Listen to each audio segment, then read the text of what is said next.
এক একটা নারীকে আল্লাহ তাআলা এক একটা ফ্যামিলির ম্যানেজিং ডাইরেক্টর বানিয়ে দিয়েছে। অনেক স্ত্রী আছে স্বামী ঘরে ঢুকলেই ঘরে আটা নাই, রুটি নাই, চাল নাই, ডাল নাই। অনেক বোনেরা আছে বাইরে যাওয়ার সময় পার্লারিং করে মেকআপ করে সুন্দর জামা কাপড় পরে বাইরে যায়, আর স্বামীর সামনে আসলে বুয়ার মতো থাকে। ড্রাইভারের সাথে কথা বলার সময় মিষ্টি হাসি দিয়ে কথা বলে। বাজারে শপিং করতে গেলে আসসালামু আলাইকুম ভাই কেমন আছেন, কি সুন্দর আসসালামু আলাইকুম। স্বামীর সামনে আসলে আর এই মিষ্টি কথাটা নাই।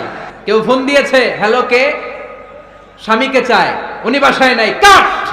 আমার বোনেরা, আমার মায়েরা, খবরদার, আপনার স্বামীর ভেতরে আপনার জান্নাত, আপনার স্বামীর ভেতরে আপনার জাহান্নাম।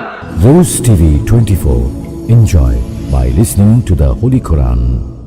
স্ত্রীদেরকে আল্লাহ কি দায়িত্ব দিয়েছে একটা ফ্যামিলিকে সুন্দর করতে, একটা দাম্পত্য জীবনকে সুন্দর করতে। স্ত্রীর এক নম্বর দায়িত্ব হচ্ছে she should make a comfort to her husband.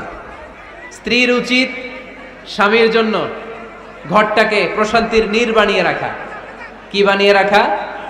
প্রশান্তির নীড়। স্ত্রী হওয়া উচিত এমন যাকে দেখলে স্বামীর চোখ জুড়ায়, স্বামীর প্রাণ জুড়িয়ে যায়, স্বামীর হৃদয়টা ঠান্ডা হয়ে যায়, ঠিক কিনা?